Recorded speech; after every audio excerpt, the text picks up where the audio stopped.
اوپر سے باز ناگ کو پنجوں میں دبوچے شاہ جی کے اوپر اڑ رہا تھا۔ وہ شکار شاہ جی کے حوالے کرنا چاہتا تھا۔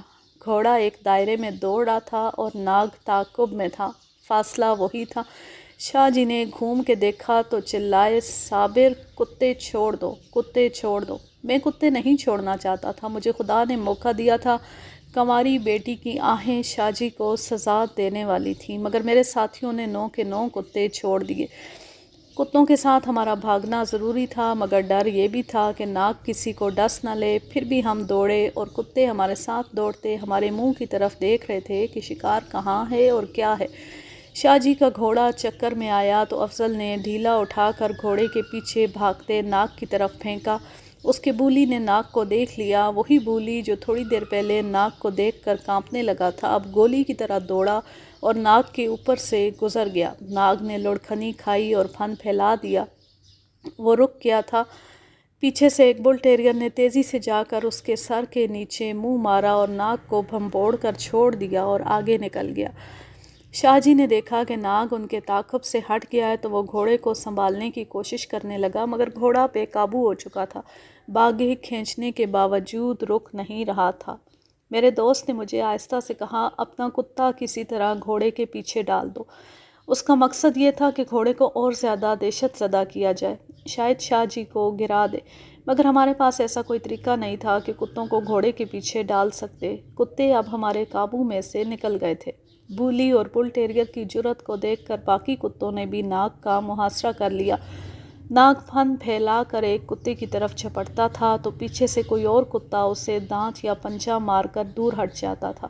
اوپر دیکھا تو باز دوسرے ناگ کو پنجوں میں دبوچے چکر میں اڑ رہا تھا، اور ہم نے یہ بھی دیکھا کہ شاہ جی کا گھوڑا رک گیا تھا اور شاہ جی اس کی گردن پر تھپکیاں دے رہا تھا۔ اس کی نظر گھوڑے پر تھی۔ اچانک اوپر سے باز نے پر تولے اور ناگ کو پنجوں میں دبوچے اس کے کندھے پر بیٹھ گیا۔ بیٹھنے سے پہلے اس نے ناگ کو شاہ جی کے گھوڑے پر پھینک دیا تھا۔ گھوڑے نے شاید محسوس کر لیا تھا کہ اس کی پیٹھ پر ناگ رکھ دیا گیا ہے، وہ بدک کر دوڑ پڑا۔ میں نے ناگ کو گرتے نہیں دیکھا۔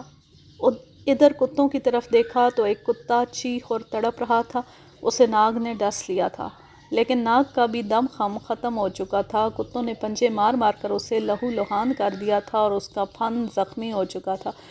اس نے جب بے بس ہو کر پھن سمیٹا تو 12 کے 12 شکاری درختوں کی موٹی شاخوں سے اس پر ٹوٹ پڑے اور اسے مار ڈالا۔ شاہ جی کو دیکھا، وہ کہیں نظر نہ آیا۔